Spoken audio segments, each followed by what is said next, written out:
Hello, sweet friends, and welcome to The Way Through. I'm back after a little bit of a hiatus this last couple of weeks and recharging and recentering and enjoying life. I'm excited to be back and, of course, continuing our conversations where we are really diving into our conscious co creation through the lens of mediumship, taking a look at what it is that is halting or stopping us from living our best lives and again, bringing it back to self and the realization of what we can do to find our way through what can sometimes seem like impossible chaos and challenges in our life, which is very much a part, of course, of this beautiful human condition that we all share.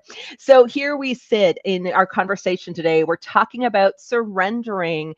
Now, surrendering can often be seen as this giving up of like, we didn't persevere, we didn't stay the course. But I truly believe that our superpower it is our superpower.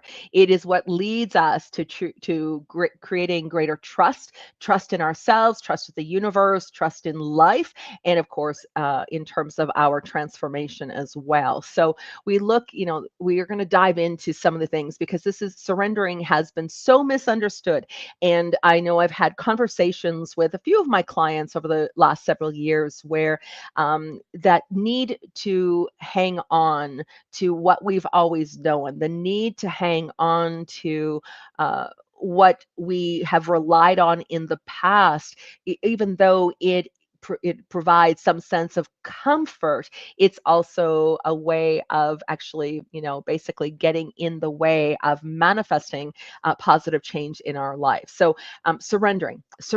Oh my gosh, it is, as I said, often so misunderstood as giving up or in some way that we're losing out. But true surrendering isn't about relinquishing our power. It is about embracing a higher form of strength, one that really allows us to work in co-creative aspects with the universe, where we can work in, alongside the powers that be to orchestrate the changes, the desires, the answer to our prayers, where we are a part of maybe the miracle that we've been praying for. Surrendering is an act of trust, and it absolutely takes immense courage.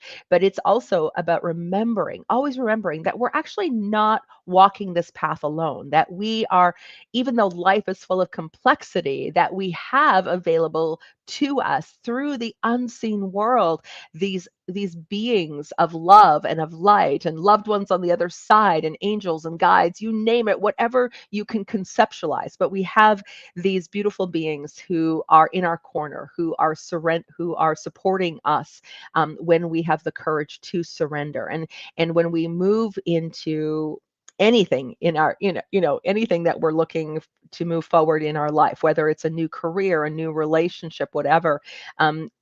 Giving up and changing, even moving homes. I recently moved from what was our family home for over 28 years, if you can believe that, in the community where we raised our family, where we have amazing friends and connections. And it was our sense of safety and comfort. And all of a sudden, through changes in life and invitations to the universe, we have made a massive move to a new community. And so we had to really let go. And there's so many uncertainties. There's so many aspects of a change of residence, even when you look at, when you think of it, the simplicity of what that can be, that the unknown of what's going to come, how we're going to make this work, what's going to happen next, could really have basically derailed everything. But it was in growing into a place of really surrendering, of trusting the guidance I was receiving, trusting that the universe has a plan, trusting that we have capacities, both my husband and I, to be able to see our way, to see this through together, to be able to, move forward in a way that basically where we had to relinquish what we thought was best for us and really move into this place. We've succeeded in the past. We're able to build this amazing life in our previous community, and knowing that we can do this again. We can do this. We've got this, right? So this is really when we look at, and again, that's just a simple, very simple way. Now, when we talk about surrendering, there can be many ways in which we need to surrender. We maybe need to surrender how our dreams or our aspirations in some way. It can feel like so disappointing and disheartening for the fact that maybe they didn't fall into play quite the way that we desired, or the things that we were looking to do or have or be in our lives basically didn't happen. I know so many times when, in for my own life as well, when I've set intentions, my ego has an idea as to when that needs to manifest or how that needs to look like. And the ultimate is setting the intention and allowing for what is in the highest and best, whether I understand what that is or not, to play out in my life, because that's where true transformation and the manifestation really takes form in beautiful, beautiful ways. But I'm going to dive in a little bit here. I'm kind of going off on a little bit of a tangent, and I want to bring this back around. Okay, so surrendering begins when we recognize that our ego has a limited perspective, that it is not possible for us to have the full scope of what the universe has in store for us, or what our soul contracts are, or what it is that is in our highest and best. But our ego, from that egoic understanding of our own human self, we're all human, we've all got this going on. We tend to cling tightly to the outcomes. We cling tightly based on judgments that maybe are a part of, other people's judgments of what can be possible for us, or even our own personal judgments of that are based on some of the maybe limiting beliefs that we have and the inherited conditioning that we're moving through. We can cling tightly to what we've always known, those beliefs of what we've always believed about ourselves and believed about life. We can also create really rigid plans, even when we look at setting intentions, being able to, there's so many law of attraction principles that, define, to put a date on things, that needs to happen by a certain date and it needs to happen in this certain way.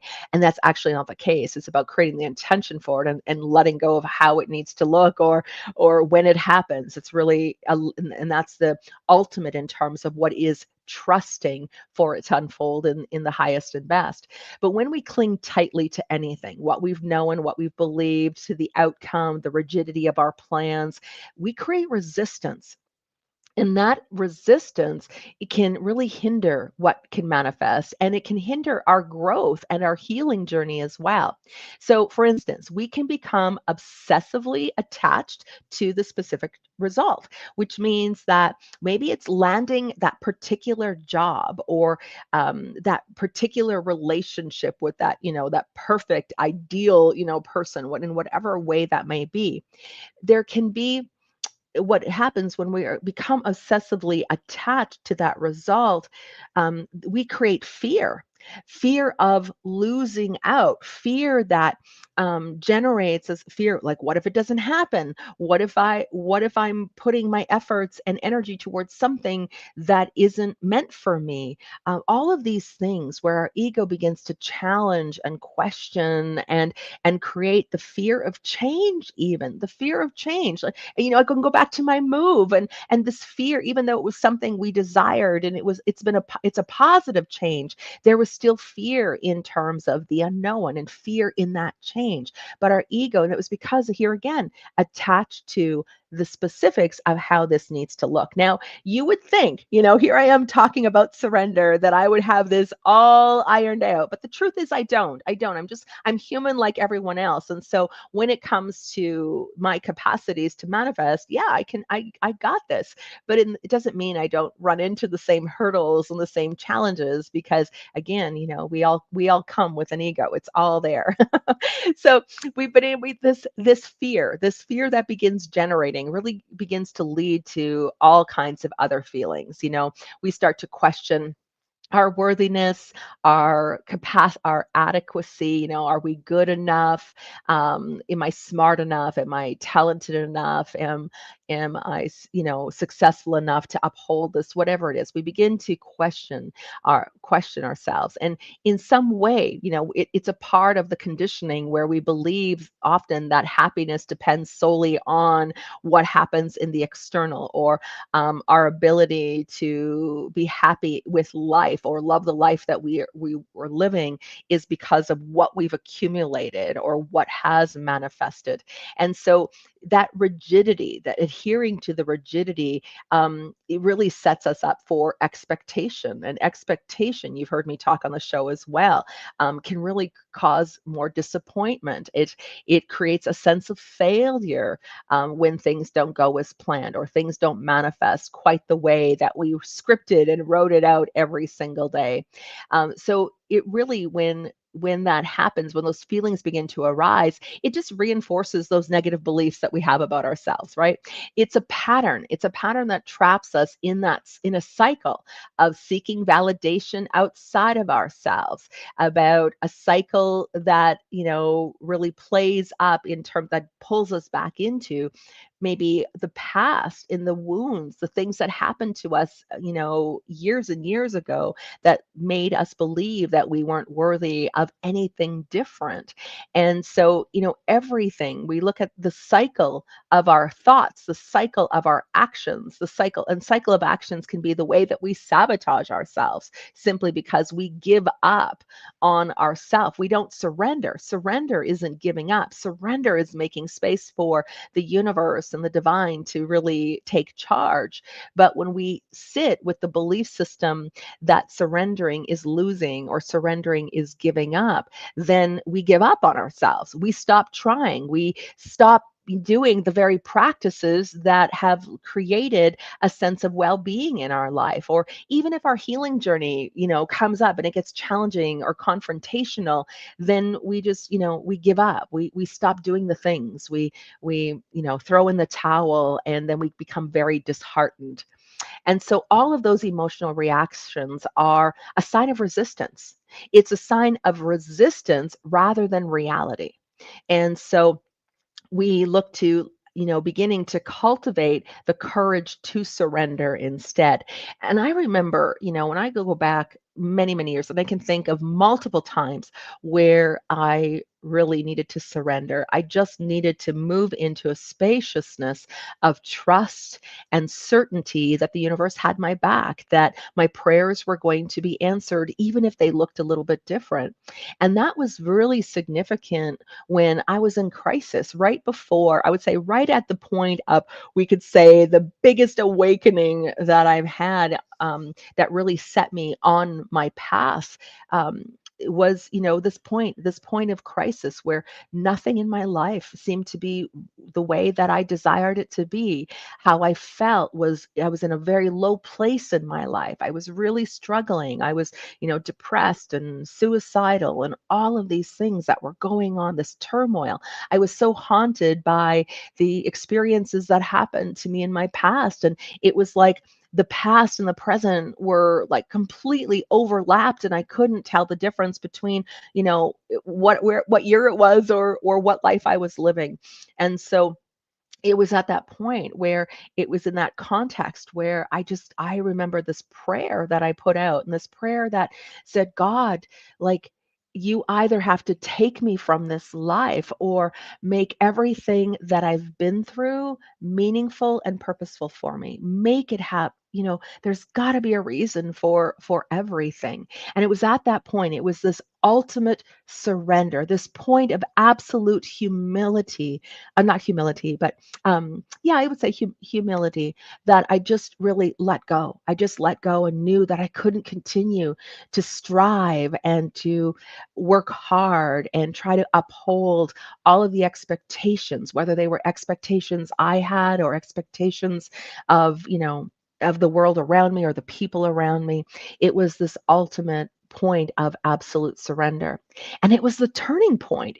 This is the miracle of it. It was the actual turning point for me, because at that point of surrender was where all of a sudden the people, the events, the circumstances in my life began to shift dramatically. I met my first mentor. I began taking, an alternative approach to my healing journey. I started understanding myself as a medium and exploring, that connection to the non-physical world. It was at that point of surrender where the trajectory of my life completely changed. It's really what set me, as I said, set me on my path, or put me into a place of, we could say, more purposeful in how I was living my life. But surrendering, like everything, is a choice. We need to choose the surrender. And when we choose to surrender, it is just as I shared in that moment for me of crisis, in that prayer that I put out, God, take me from this life, or make all of this mean something, because I cannot continue to live in this way. No, I can't do this anymore.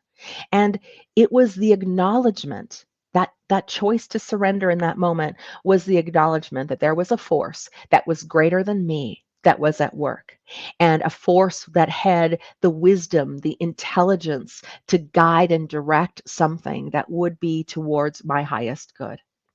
And that was a shift of control. Right? My ego had been in control up until that point, and that shift in control is what moved into trust, a trust that transformed that act of surrender into the superpower, where it became a source of profound strength, a source of clarity. And as I said, people, situations, circumstances began to shift and change in my life.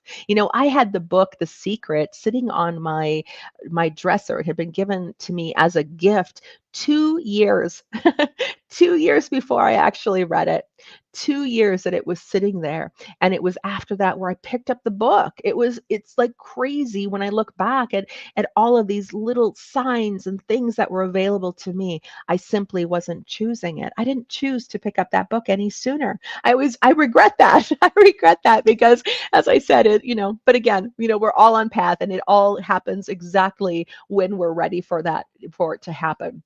So when we look at it, it's through the act of letting go that we really reconnect. We reconnect to our higher power. We reconnect to our inherent worthiness, and we really start to embrace surrender as our capacity, or in what enables us to release that control. And it frees us. It frees us up from the emotional turmoil that can, arise as we try to manipulate the outcomes and, get too overly involved in what our life should look like, right? Those shoulds, what we should do, what we shouldn't do, what should have happened, what didn't, all of those things that play up. So, we look at this really in this place, and doing so, it's like this open the door for compassion. We open the door for inner peace, trusting in life's flow, and that what is happening in our lives is indeed playing out for the highest and greatest good, right? In whether we can understand that, at the time or not. But our, our highest and greatest good, let me talk about that for a moment. It can often diverge from what we expect our highest and greatest good to be. And so this is what I can tell you about what I've come to discover, is that when we are praying for what is to be in our highest and greatest good, or something even better, when we ask for in our highest and greatest good, our highest and greatest good can be the chaos. Our highest and greatest good can be the confrontation of our wounds, of our pain, of our past. Our highest and greatest good can be the breakup of a marriage or a relationship. Our highest and greatest good doesn't mean it's always good in the moment. It doesn't mean it's not painful and hard and difficult and dark. Our high, we don't understand on the conceptualized aspect of how our ego relates to what is good in our life. What is good is according to God, we could say. I always say good is just God with two O's. So it's always according to some greater plan, or what is sitting at the desires of the deepest part of ourself. And the deepest part of ourself isn't based on the constraints of ego. The deepest part of ourselves is the higher self. It's the soul. What is it that the soul is here to achieve and accomplish in this lifetime? Because whatever the complexities of life, whether they are positive or negative, it's always in the highest and greatest good for us. I want you to sit with that for a moment, that the challenges in your life, just, what if it is in your highest good? So that you can realize your power, that you can realize your worthiness, that you're able to finally heal everything that's been holding you back or getting in the way of you living your best life. What if your highest good is so that the relationships that you've been praying to come into your life as a result of of friendships or relationships falling away? What if our highest and greatest good is the diagnosis? Is the diagnosis? Because it sets us on a path where we begin to nurture and take care of ourselves and have greater compassion and greater attention to what brings us joy. I'm going to go to this too because, the highest and greatest good. For those, of course, that know me well and have been a part of my journey, and you understand and know that I physically, I had uh, probably back in, I think it was back in, I'm trying to do the math here real quick. I'm sure in probably, I think it was September of last year that I was diagnosed with stage 4. They call it stage 4, which sounds extreme when we think of things. Stage 4 osteoarthritis, and osteoarthritis that was indeed at the time was about, I needed an immediate hip replacement, like it was emergent. And that was really shocking to me. That was really, I'm looking to create, a healthy foundation in my life. My prayers were for divine health. My prayers were for vitality, and so that I can serve and I can, be my best self, not based on an ego's concept of what best is, but the best of me could come forward. The higher self can lead, that what is my soul's purpose can guide and take me forward. And the foundations that I was looking to create, you wouldn't think that, being told you have osteoarthritis and you need a hip replacement and all of these things would be in your highest good, but they were for me. It truly was, because what it did is it set me more attentive to my needs. As empaths, and for all those empaths tuning into the show, you understand what it is, where we have a tendency to overgive to others, to help others, to be available to others, and will sometimes negate or neglect our own personal needs. Or maybe we've been honoring our needs. And that's the thing. I had been honoring my needs. I thought I had this case. I was doing really well at giving and receiving and feeling really good. And all of a sudden, I'm being told that there's this physical issue that I have that I need to pay attention to. My body was going, hey, it needed. I mean, I could go on about the different what was there. I mean, in the healing, I had just moved through a year and a half of doing some therapy where I had scoliosis, I had my spine straightened, and so I was, in this feeling really optimistic and in this place of going, yes, like this is all working. But at the same time, suppression of what was still sitting in my system, in the skeletal system from the traumas that I had been through, were still coming up, remnants of things that I needed to deal with. And then, I have this, being told that I need this immediate surgery. And again, it was shocking. But in knowing that, even though we could say this was a very negative thing to be told, and looking at what that could represent and mean for me. And again, I fell into fear. I fell into uncertainty. I fell into distrust. I was devastated because for me, it was taking away all of the things that I had planned for, dreamed for, the work that I loved doing. It was all of these things. And then it was, whoa, I need to surrender here. I'm surrendering. In this moment, it was like, guide me, lead me, show me what's going to support my health and vitality.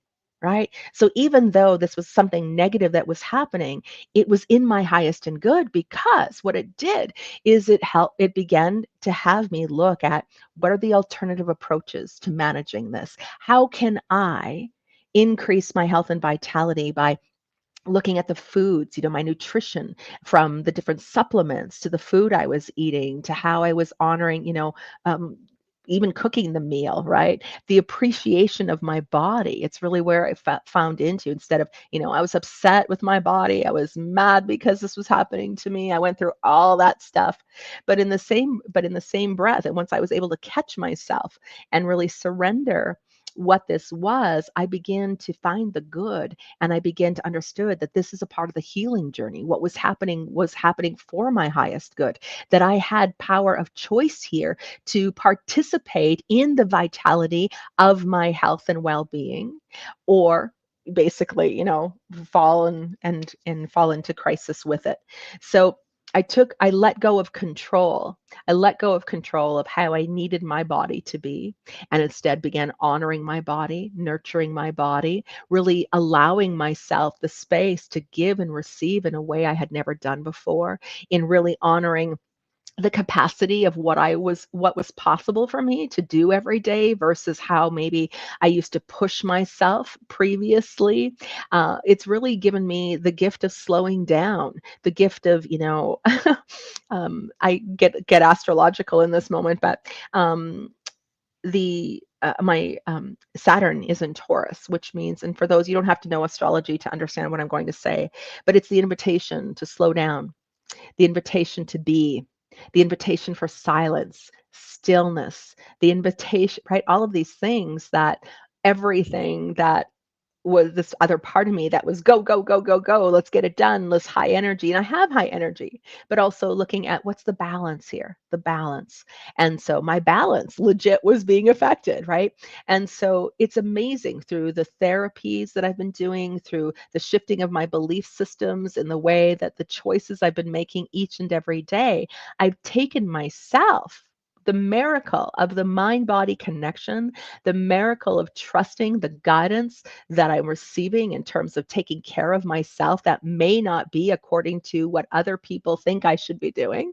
I've been able to take my whole physical condition and begin to see healing in it. I have more, I don't live with pain, which I was living with anymore. I have more mobility, flexibility, and I've actually taken it to the place of working with the mind body connection through all the stuff that I teach and I live and I breathe, that I no longer require surgery, that it's no longer, I mean, maybe one day I will, but I no longer require that. And so that's the miracle of this. This is the miracle of, when we look at what is the highest and greatest good, the highest and greatest good says, we believe it's going to be easy. We believe it's going to be thrilling and joyful and everything. And it is, and it will be, but the end result will be. So often the challenges that come up, the things that we have to deal with, the complexity of the emotions that we need to feel our way through, it's not fun. In the moment when this is happening, it's not fun.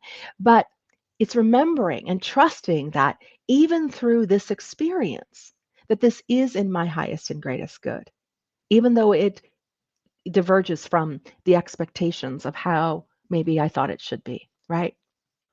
So when we look at, I mean, oh my gosh, okay, back on course. I feel like I keep digressing in different directions in this conversation, but it's such a big conversation. It's such an important one.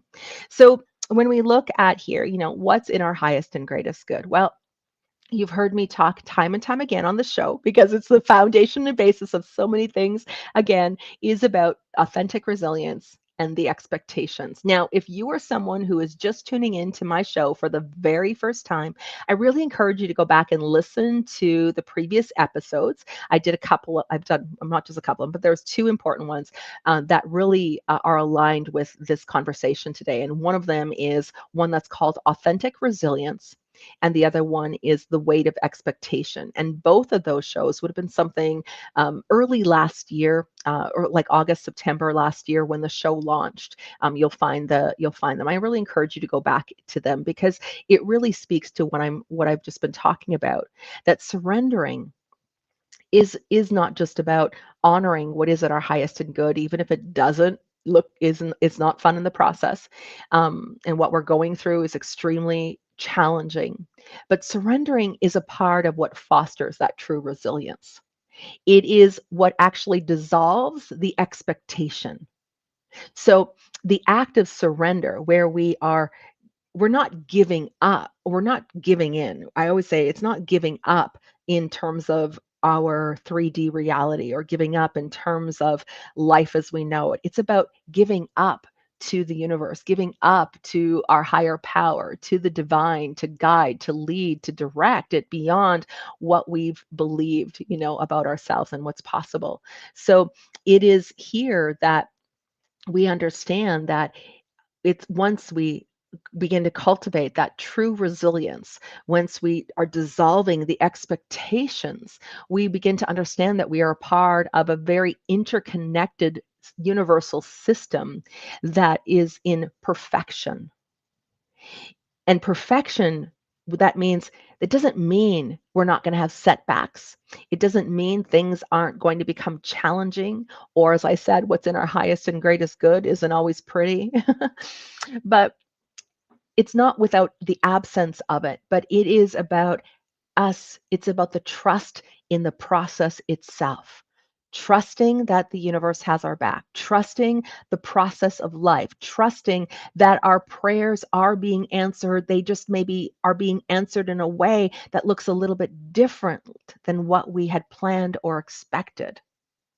And so when we can really move into trusting in the process of all of this at that point of surrender, and that was the ultimate. When I go back to that big story of where I was in crisis and I just surrendered and said and lifted it to God. Um, in that point there, it was like being able to become a more willing participant of my life. Up until that point, I was reactive. I was in survival mode, and survival mode, of course, that's rooted in us. And surrender is beyond the ego's need to survive. And it's what can then transform what are these challenges into wisdom, these lessons and these setbacks. I see them as invitations for me to heal something, to realize something more about what I'm worthy of, for me to look at really understanding where my power lies, because my power doesn't lie in the external reality. My power relies, and your power relies within you, within this connection to who you really are, within the connection to the universe itself. And so it's in this that we begin to recognize that this is all transformation. This is all invitation to understand, learn, heal, or go beyond what we've always conceptualized or believed about ourselves. And it elevates us. As I said, I was reactive to life, and I became a willing participant, which means that from reactive, I began to move into becoming more conscious, more aware that I'm a part of what's unfolding in my life, that it's happening not to me, which is again the victimhood. And I talked about this on the show as well, the three different states of victimhood. Um, but when we look at it, it's not happening to me, it's not happening, it's happening through me. Wherever I go, there I am. And then the ultimate, where it comes into, this is happening for me. This is happening for me, for the greatest good, for what it is my soul is here to do in this lifetime. It's beyond, as I said, what the ego defines it as. So as I said earlier, surrendering is indeed a superpower. It requires immense inner strength.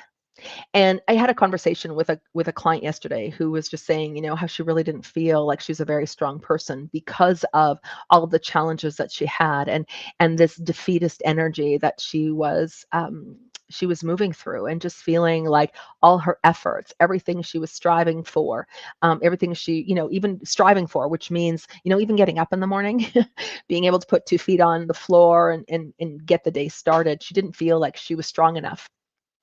And yet, the guidance in that is the very fact that it takes a very strong person to be able to put 2 feet back on the ground through all the challenges that one we go through. It does take a lot of immense inner strength to surrender, to let go of the illusion of control and trust in what is being divinely orchestrated for us, for our highest and greatest good. And this isn't always easy. As I said, it means that we need to learn, we really do need to learn how to coexist with uncertainty, to not having all the answers, to not knowing what's going to happen.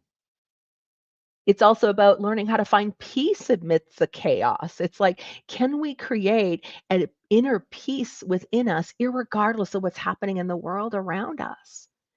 We can just turn on the news to look at all of the discord that's playing out in the world around us, all of the chaos that's out there. But it's out there, and we can't live out there. We've got to live in here, and we've got to create the peace and find that within ourselves. And then as we do that, it really is that ultimate of trust, trusting that life is unfolding in the absolute perfect way. And even when every sign seems to point to chaos and confusion, and we have no clarity whatsoever, bringing ourselves back to center, bringing ourselves back to center. Surrendering is about embracing discomfort. We don't like to be uncomfortable, but discomfort is necessary for our growth. Oh, let's talk about cultivating patience. Because I go back to, how we set intentions, and it needs to happen as in a specific way on a certain day and, in a specific timeline. But cultivating patience for that, it's going to manifest at the right and perfect time, exactly when it's meant to be. And I'm going to come back and just continue to do my work. I'm going to do my work. I'm going to shift my beliefs. I'm going to heal what the wounds, the pain, everything that I have. I want to, move through that. I'll do my part and let the universe do its part. I'm going to continue to raise my vibration and and have patience with the universe, patience with myself. As I said, this cultivating patience for myself over this last year, patience with what my body can do and can't do. Right. So we need to embrace the discomfort. And as we do that, we begin to really, let go, and we just allow for the mystery of life to work its process for us. Okay. So how do we begin to do this? Well, excuse me.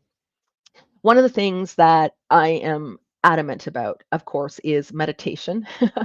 I'm a huge advocate for meditation because of what it has done to help me to cultivate that inner peace, for me to be able to not just use meditation as a way to connect to the unseen world, although I'm going to tell you it's going to make a huge difference for you, but as a way for me to settle my nervous system, for me to self-regulate my emotional body, for me to be present with even how I feel or what what's going on. That space to do that. So for me, meditation is so sacred. And when we combine anything sacred, and then let's add in and we start, a morning meditation with gratitude, starting the day by expressing gratitude for everything that we have already in our lives, and everything that, even though we have the negative, we want to consciously pivot ourselves to what's right, what's good, where do we feel blessed in our life? Because when we can redirect and pivot from, instead of looking at scarcity or trying to hold on to control, we move ourselves into an openness. I mean, we shift the energy, which means the universe shifts the energy of what's going to manifest and be created in our lives as well, which means that when we move into this place of gratitude, this high frequency energy of gratitude, it begins to, one, put us into trust with universal flow. It also allows, the redirection of energy, where we're telling the universe we want to focus on the blessing, and the universe will always provide in complete alignment with whatever we've been focusing on. So for me, starting, you know, in terms of the gratitude, of the blessings, of really being conscious about the good that exists in my life already, the good according to my ego, right? Which means that that good according to my ego is in alignment with God's good. And so when I'm doing that every day, more of God's good begins to show up in my life. More blessings begin to accumulate. There's more things to be grateful for.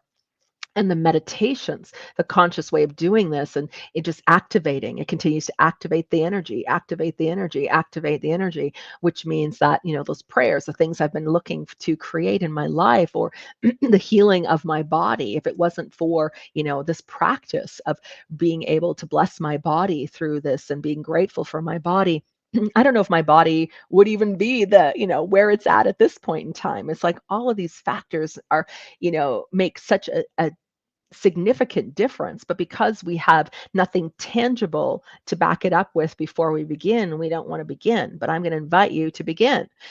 Choose it. Choose it and just see what happens with your life. Just see what can shift and in what can transform in a very, very short period of time. Now, it's through these meditations and through this time of sacred silence, of just breathing and being in the moment, that it allows us to find that connection with our higher self. And ultimately, in that moment, this is like when we are connected with our higher self, who knows and understands our potential, the higher self that knows and understands the power, the higher self that is connected to the divine, to the universe. It's much easier to trust. It's much easier to trust when we surrender. So trust, honestly, is the answer. And when we're connected with the higher self is, we could call it I don't like to use the word intuition, because intuition is something it's not that I'm against intuition. Please don't get me wrong. I just come to know and understand that it's beyond intuition. Intuition is what gets us to the point of our awakening. And then once we awaken, it's beyond intuition, right? So that's just my point of view. But anyway, it gives us this position where we can move into trust. We've surrendered. We've let go and let God. We've surrendered to the angels. We've allowed for source, for the universe, for our higher power to take the wheel, to take over. And it's then we sit and we are in this state of connecting with the higher self, who says, good job. Trust that it's going to happen. Trust the answers are going to come. Trust that this is going to work out exactly in perfect time. Right. I'm also a huge, huge advocate for prayer, and not prayer based on conceptualized in terms of a pleading prayer, or what's known as a petitioning prayer. It's like, please, could you, would you, if you're not too busy, God, if you've got time for me. I know there's starving children in the world and my needs are. It's not that kind of prayer. And I'm not dissing prayer, as it maybe is in different religious organizations or contexts at all, because I'm very grateful for the faith that led me to where I am today. But that being said, for me, it's affirmative prayer.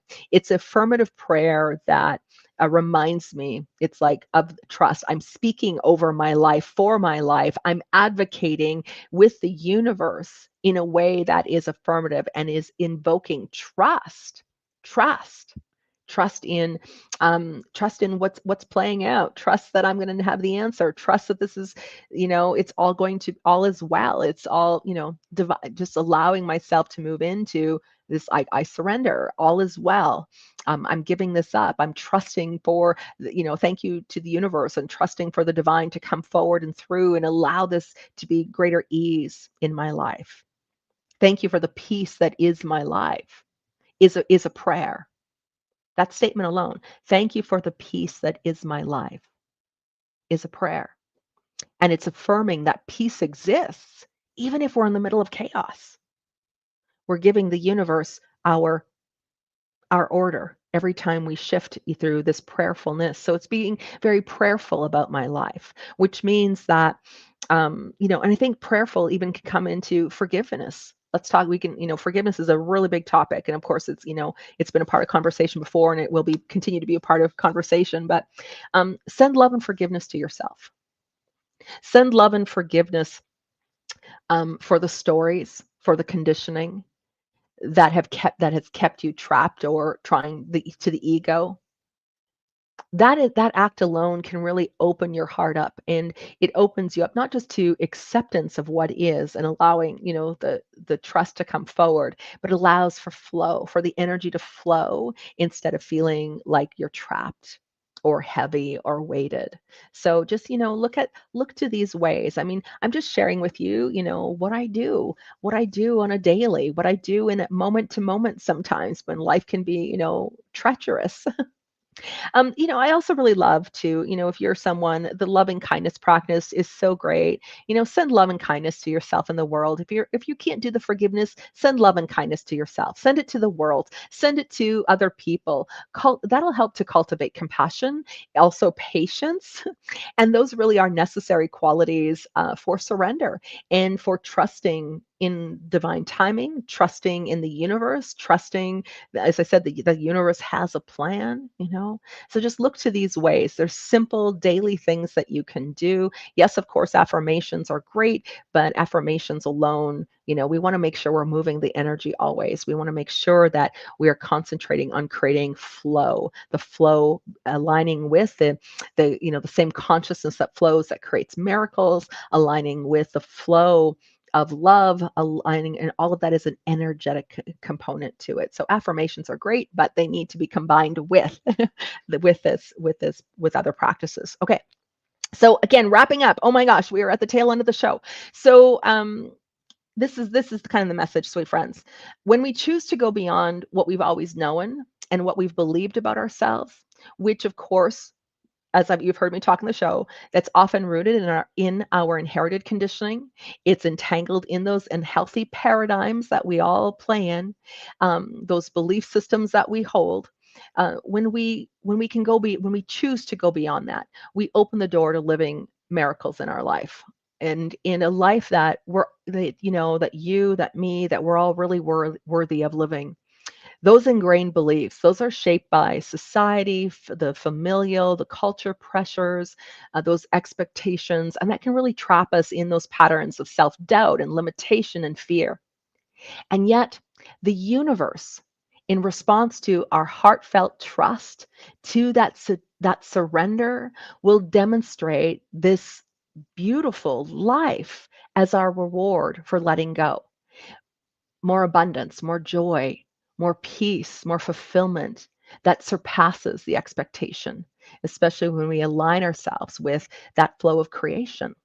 So life itself is about deepening connection to our true self, to each other, and of course, always remembering that the universe, our higher power, in whatever word that you would like to put on that, is breathing through us and is for us. And as we do this, we do tap into this innate power to co create a life that is wondrous and abundant and full of love and exactly what we're worthy of, exactly what we are deserving of. And so I encourage you to trust in the mastery of you and surrender to the flow. And more importantly, have a beautiful week. And I will see you next time. Bye for now, everybody. And remember, irregardless of whatever challenge is coming up, there is always a way through. God bless. Bye for now.